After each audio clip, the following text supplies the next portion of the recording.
Hello class, welcome back to the channel in this another video. काफी time के बाद ये वीडियो आ रही है जहाँ पे हम लोग डिस्कशन करते हैं 11th क्लास की बिजनेस स्टडीज को, और हमने चैप्टर 2 शुरू कर दिया था आपका, और different form of business organization के बारे में हम लोग स्टडी कर रहे थे, जहाँ पे हम लोगों ने जॉइंट हिंदू फैमिली बिजनेस को डिस्कशन किया, सोलो प्रोप्राइटरशिप को डिस्कशन किया, ठीक है, और पार्टनरशिप डीड को डिस्कशन किया। Right now it's time to discuss about the cooperative society. Many of you, आप लोगों ने, सभी ने, बहुत सारे लोगों ने क्या किया होगा, ये नाम सुना होगा, कोऑपरेटिव सोसाइटी, फलाना कोऑपरेटिव सोसाइटी, वो वाला कोऑपरेटिव सोसाइटी। अब ये टर्म होती क्या है, बनाते कैसे, किस लिए बनाते हैं, किसके अंडर इसका रजिस्ट्रेशन होता है, ठीक है, इसके benefits, advantages and disadvantages, everything we will discuss in this video. तो स्टार्ट करते हैं इस वीडियो को और समझने की कोशिश करते हैं।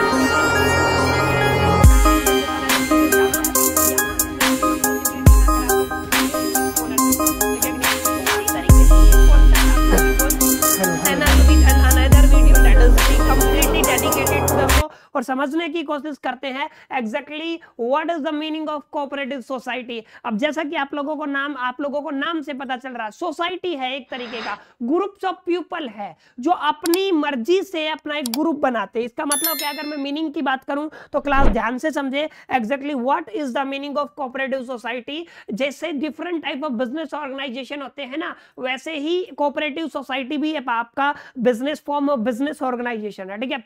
कोऑपरेटिव सोसाइटी आर फॉर्म्ड, सबसे इंपॉर्टेंट बात है, ध्यान से देखें, ये बनाई जाती हैं, किस लिए बनाई जाती हैं, जिनका एम होता है टू हेल्प देयर मेंबर्स। मतलब जो भी कोऑपरेटिव सोसाइटी का हिस्सा है, चाहे वो किसी भी टाइप की, अब कोऑपरेटिव सोसाइटी अलग अलग 5 टाइप की होती है, हम आगे जाके डिस्कशन करेंगे, ठीक है। उन जैसे एक पर्टिकुलर कोऑपरेटिव सोसाइटी में 50 मेंबर है, तो इन ये सोसाइटी क्यों बनाई जाती है कि जो सोसाइटी के लोग हैं हम उनकी हेल्प कर सके, ठीक है। डोमिनेंटली ये सोसाइटीज जो माइनर्स लोग हैं, माइनॉरिटीज लोग हैं, ठीक है, या फिर जिनका आप आगे डिस्कशन करेंगे, ठीक है, जिनको आप लोग बोलते हो एक तरीके से weaker sections of the society वाले जो लोग हैं, वीकर सेक्शंस वाले जो लोग हैं ना, उनके लिए बनाई जाती है, ताकि उनके ऊपर जो economically stronger sections of the society है वो उनके अधिकारों का एक्सप्लोशन ना कर सके। एक्सप्लोशन का मतलब शोषण, क्या ना कर सके, शोषण ना कर सके, ठीक है। तो आप लोगों को मैंने बता दिया what is the meaning of cooperative society. There are different type of business organization, one of them is cooperative society, and the main aim of the cooperative society is to help their members. अपने members का क्या करना है, help करना है, ठीक है कि नहीं है। This type of the business organization is formed mainly by the weaker section of the society। इस तरीके के जो बिजनेस ऑर्गेनाइजेशन है वो बनाए जाते हैं by the weaker section of the society to prevent any type of the explosion, to prevent any type of the explosion from the economically stronger section of the society।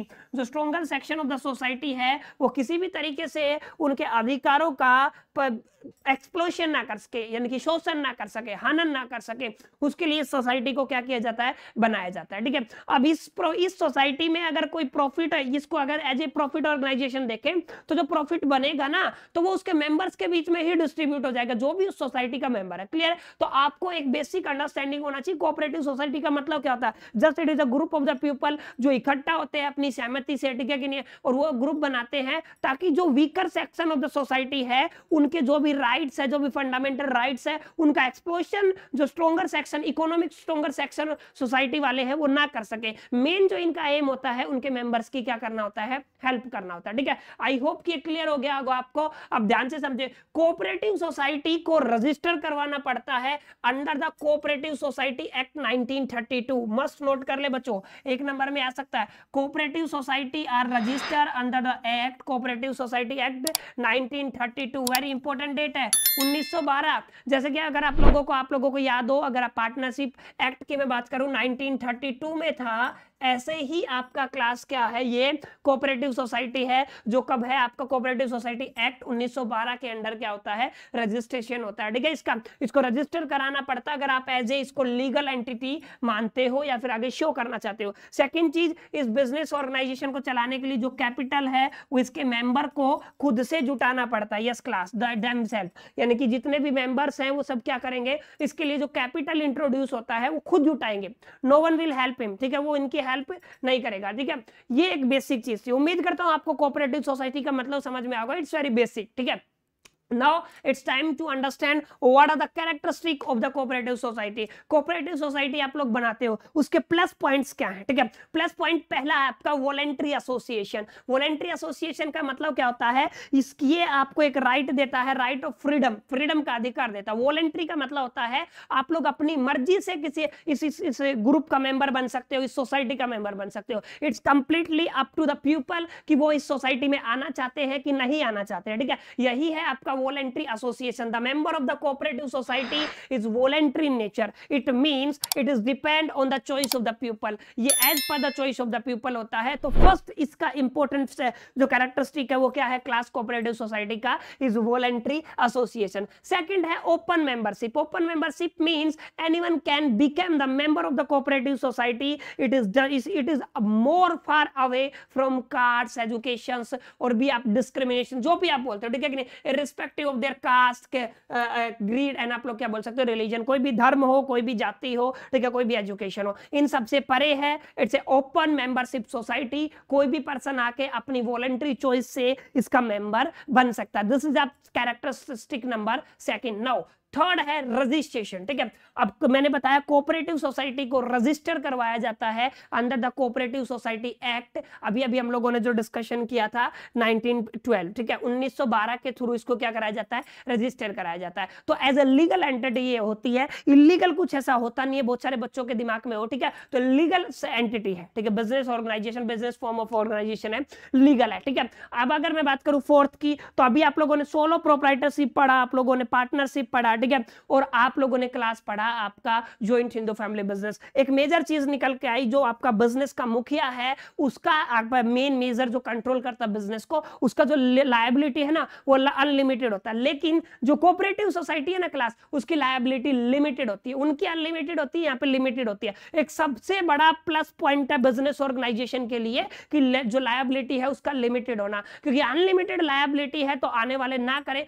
कोई in future कोई miss happening होता है, फिर कोई गड़बड़ होता है, whatever will be the situation, आप लोगों के ऊपर कोई खतरा नहीं मंडराएगा, क्योंकि यहां पे कोऑपरेटिव सोसाइटी के जितने भी मेंबर्स है सबकी जो लायबिलिटी है क्लास वो क्या है? लिमिटेड. ये रही आपकी कैरेक्टरिस्टिक नंबर 4. पहली वॉलंटरी एसोसिएशन है, सेकंड ओपन मेंबरशिप है, थर्ड रजिस्ट्रेशन एक्ट 1912 के अंडर होता है, ठीक है, और लिमिटेड लायबिलिटी होती है. उम्मीद करता हूं यहां तक आपको समझ में आ गया होगा. नाउ अभी अगला है आपका डेमोक्रेटिक कैरेक्टर. अब डेमोक्रेटिक कैरेक्टर का मतलब क्या है क्लास? ये एक सोसाइटी वोटिंग करके लोगों की सहमति से अपना एक अलग तरीके से आप लोग बोल सकते हो मेंबर चूज करती है. यानी कि कोऑपरेटिव सोसाइटी फॉर्म में मैनेजिंग कमेटी, ये क्या बनाती है? अपनी एक मैनेजिंग कमेटी बनाती है, और ये मैनेजिंग कमेटी जितने भी सोसाइटी से रिलेटेड इंपॉर्टेंट डिसीजंस होते हैं वो सब लेते हैं, और इनको बनाने के लिए प्रॉपर वोटिंग होती है, प्रॉपर डेमोक्रेटिक प्रोसेस को फॉलो किया जाता है. आई होप कि आपको समझ में आया होगा. तो फिफ्थ वेरी इंपॉर्टेंट कैरेक्टरिस्टिक क्या है? Democratic character.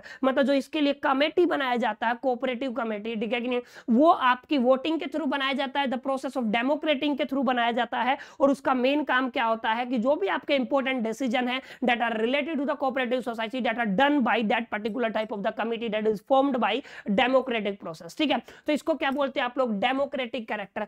सिक्स्थ सबसे इंपॉर्टेंट इसका मोटिव होता है आपका सर्विस मोटिव. सर्विस मोटिव मतलब welfare of the weaker section of the community. जो भी आपकी कम्युनिटी है उस कम्युनिटी के जितने भी वीकर सेक्शंस है, यस क्लास, कौन से वीकर सेक्शंस, ठीक है, उनकी हेल्प करना, उनकी हेल्प करना, यानी कि इसका क्या है? अपना मोटिव है. ठीक है, तो ये जो आपका 6 है ये क्या है? सर्विस मोटिव होता है. क्लियर? ये क्या होता है आपका? Service motive. ठीक है कि नहीं? उम्मीद करता हूं आप लोगों को 6 के 6 समझ में आ गए होंगे. और ये है अंडर स्टेट कंट्रोल. जितनी भी एक्टिविटी है इसके ऊपर सुपरविजन करना, इसको कंट्रोल करना, everything is the hand in the hand of the state government. किसके हाथ में होता है क्लास? ये स्टेट गवर्नमेंट के हाथ में होता है. इसका मतलब क्या है कि स्टेट गवर्नमेंट इस बिजनेस को मोस्टली सुपरवाइज करती है. क्लियर? तो ये 7 कैरेक्टरिस्टिक्स हम लोगों ने देखे, काफी इंपॉर्टेंट है. अगर एग्जाम में आते हैं तो आप लोग लिख सकते हो. बाकी एग्जाम के रिस्पेक्टिव से मैं पढ़ा नहीं रहा हूं आपको,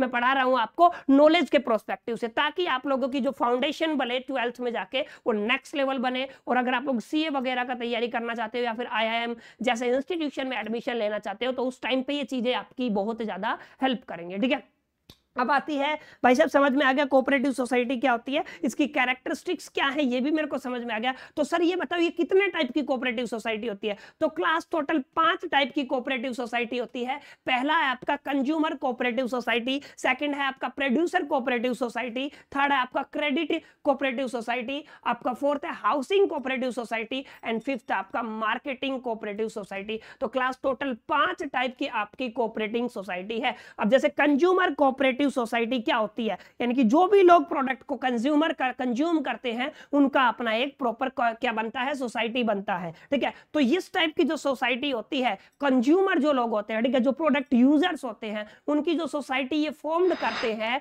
उसको क्या बोलते हैं आप लोग, consumer cooperative society. And second जो मैंने आपको बताया that is a producer cooperative society. अब जो प्रोडक्ट कंज्यूम किया जाता है, कंज्यूमर तक पहुंच रहा है, वो प्रोडक्ट कोई ना कोई तो प्रोड्यूस कर रहा होगा, कोई ना कोई इस बिजनेस को कोई ना कोई एंटरप्रेन्योर चला रहा होगा, कोई ना कोई बिजनेसमैन चला रहा होगा, ठीक है। तो जो प्रोड्यूसर्स है वो अपना एक सोसाइटी क्रिएट करते हैं जिसको आप लोग क्या बोलते हैं, प्रोड्यूसर कोऑपरेटिव सोसाइटी। और प्रोड्यूसर से रिलेटेड उनके वेलफेयर में जितने भी डिसीजंस है वो वहां पे बनी हुई कमेटी लेती है और उनके राइट्स को प्रिवेंट करने का काम उसी का होता है। यहाँ पे कंज्यूमर्स के राइट का प्रिवेंट करने का काम इस सोसाइटी का होता है, यहाँ पे प्रोड्यूसर्स के राइट का जो प्रिवेंट करने का काम है वो इस सोसाइटी का होता है। नाउ अगला है क्रेडिट कोऑपरेटिव सोसाइटी, यानी कि ये आपको क्रेडिट प्रोवाइड करती है। जितने भी मेंबर्स इस सोसाइटी के हैं उनको क्रेडिट आप सभी को पता होगा, ठीक है। उम्मीद करता हूं आप लोग कॉमर्स के स्टूडेंट है तो क्रेडिट से तो वाकिफ होंगे, ठीक है। तो ये जो सोसाइटी है, ये इसके जितने भी मेंबर्स हैं उनको क्या प्रोवाइड करती है क्लास, आपकी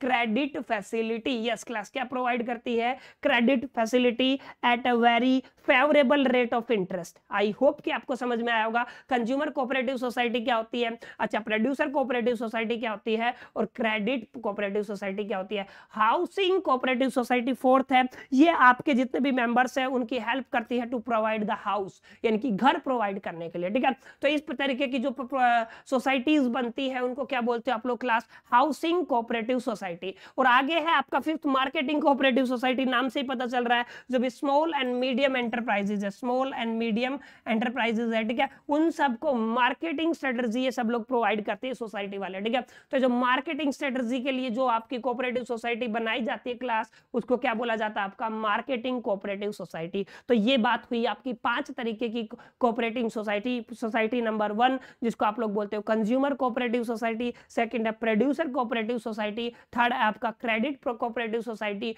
फोर्थ है आपका housing cooperative society and fifth है क्लास आपका मार्केटिंग कोऑपरेटिव सोसाइटी। उम्मीद करता हूं आपको समझ में आया होगा। तो बढ़ते इस वीडियो में और जाते हैं लास्ट फेज की तरफ और समझते हैं कि इस कोऑपरेटिव सोसाइटी का अंत कहां पे है। अंत है एडवांटेजेस और डिसएडवांटेजेस में, मतलब plus point and negative point. एक कंपैरिजन हम लोग फटाफट से देखते हैं 10 सेकंड में और उसके बाद इस वीडियो को खत्म करते हैं। और उम्मीद करता हूं आपको बहुत बेहतरीन तरीके से वीडियो समझ में आ गया होगा। सबसे पहली है इजी फॉर्मेशन है। सिर्फ इजी फॉर्मेशन क्यों बोला, क्योंकि आप लोग सिर्फ 1912 के अंडर आप लोग क्या कर सकते हो, आप लोग यहाँ पे रजिस्ट्रेशन करा सकते हो, ठीक है। अच्छा यहाँ पे ओपन मेंबरशिप है, ठीक है, ये भी एक प्लस पॉइंट है। कोई कास्ट, कोई रिलीजन, इससे रिलेटेड कोई आपको लफड़ा झेलने की जरूरत नहीं है, ठीक है। अच्छा स्टेट असिस्टेंट है, स्टेट गवर्नमेंट इसको कंट्रोल करता है। अच्छा स्टेबल लाइफ होता है, आपका ज्यादा पर्सनल भड़क नहीं होता, ठीक है।